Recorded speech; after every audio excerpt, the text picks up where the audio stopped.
Hello and welcome to a brand new video with Saddam Hassan from AMZ One Step.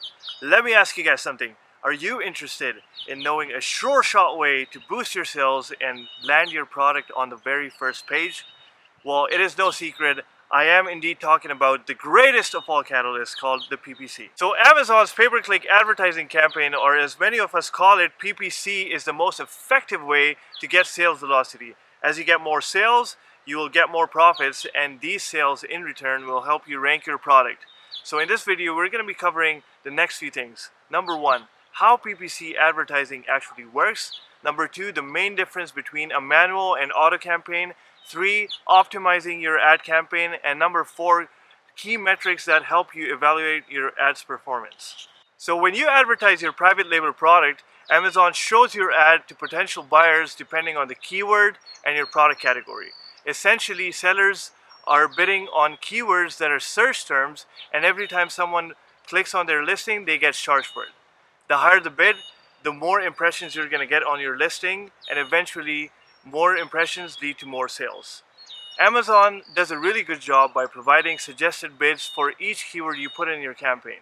So if your bid is going to be lower than the suggested bid, chances are your product is not going to show on the first page because other sellers are outbidding you.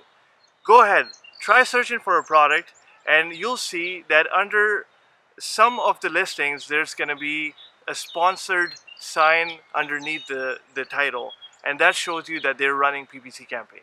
Alright guys, so there are two different types of campaigns, an automatic campaign and a manual campaign. Under an automatic campaign, Amazon chooses keywords from your listing and advertises for those specific keywords. Also, it shows your listing underneath your competitor's listing to give you a better chance at converting those sales. Under a manual campaign, however, you are providing Amazon with the keywords you want to advertise for. So guys, make sure the keywords you're using are extremely relevant, otherwise you're not going to see a high conversion on those keywords. Now, I get this question a lot of times. Which campaign type is better? Well, they both have benefits to them. An auto campaign is more useful when you're trying to source out the relevant keywords for your campaign, and a manual campaign is more targeted. So what I usually recommend is that if your product is at its initial stages, you should set up both campaigns, and then after 2 weeks to a month, you can churn out all the high converting keywords and basically put that in a manual campaign and go ahead with that. Alright, so next up on our list is optimizing those ad campaigns. Guys, it is very easy to set up an ad campaign, but extremely tricky when it comes to optimizing it. I'm going to be telling you a few things you can do in order to boost your ad campaign performance. Number 1, finding your keywords. You can do those in two different ways. Either run an auto campaign and get the relevant keywords, or use a keyword tool to get the keywords that are most searched. You can use about 100 keywords and plug those in your manual campaigns and get the most conversions. Number 2, understanding budgets and bids. Like I mentioned before, Amazon provides suggested bids for the keywords you have chosen. In the initial stages, it is highly recommended and highly efficient to bid aggressively.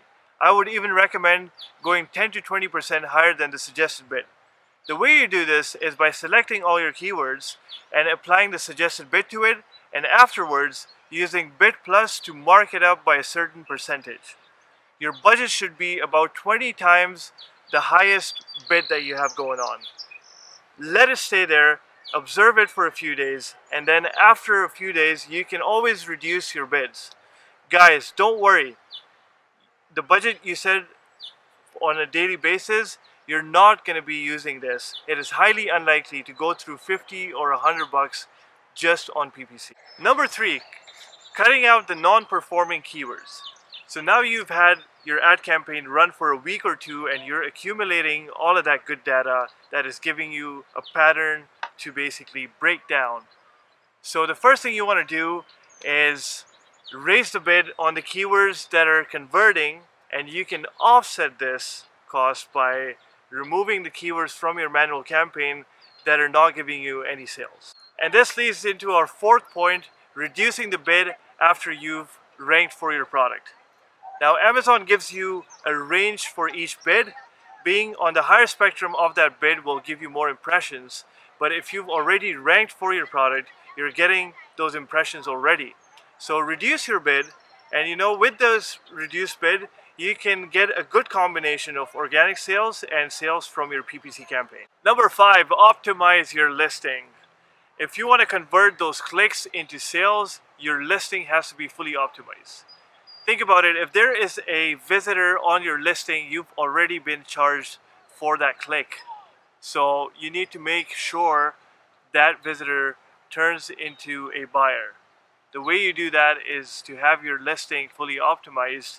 It is like a great sales pitch. You're basically convincing whoever is viewing your listing to make that purchase. Alright, so I hope these optimizing techniques will help your ad performance.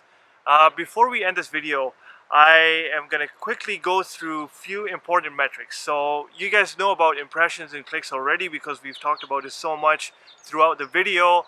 The other two that I want to bring to your attention is click-through rate, which is basically the amount of clicks per the amount of impressions. So let's say out of 100 impressions you get 1 click, it is a 1% click-through rate. The other one, and the most important one, is ACoS. That is the average cost of sales.